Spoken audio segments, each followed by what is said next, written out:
तामुलपुराव साननैनि हाबाफारिजों आबादारि मेला खुंफुंदों। तामुलपुर जिल्लायाव साननैनि हाबाफारिजों बिटिआरनि आबादारि बिफाननि बानजायनायाव आबादारि मेला खुंफुंदों। आबादारिफोरखौ बिगियान आदबजों मावनानै माबोरै मोजां फिथाइ दिहुननो हागोन बेनि फोरोंथाय होनानै तामुलपुर जिल्लायाव बे आबादारि मेलाखौ खुंफुंनाय जायो।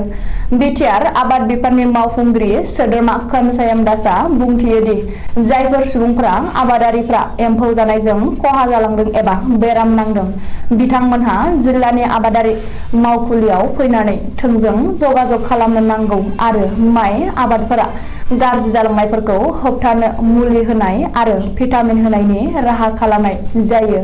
बेजों लोगोसेनो आबाद फोथाराव दैनि जगायथाय होनो थाखाय बिटिआरनिफ्राय सलार पाम्प फैगासिनो दं।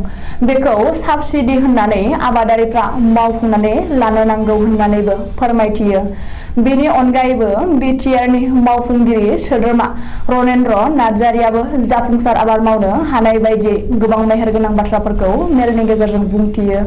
बायदि रोखोमनि आबाद मावनाय दिन्थिफुंनाय फोरोंथाय होनाय जोलै फाननाय बिफां लाइफांनि फुलि फाननायजों तामुलपुर जिल्लायाव आबादारि मेलाखौ खुंफुंनाय जादों।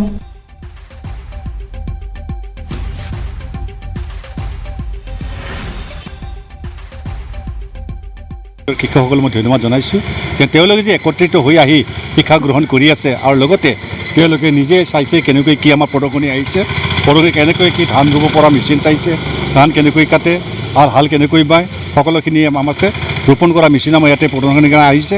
আৰু সকলো ৰাইজক আমি দেখুৱাব বিচাৰিছোঁ যে অতি শীঘ্ৰে যিমান সোনকালে পাৰে যে ৰাইজে আগবাঢ়ি যাব পাৰে তাৰ কাৰণে কৃষকসকলক সহায় কৰাৰ কাৰণে আমি চেষ্টা কৰা কৰ্তব্য আছে। সেইখিনি আমি সকলো ডেমো দি তেওঁলোক আহিছোঁ।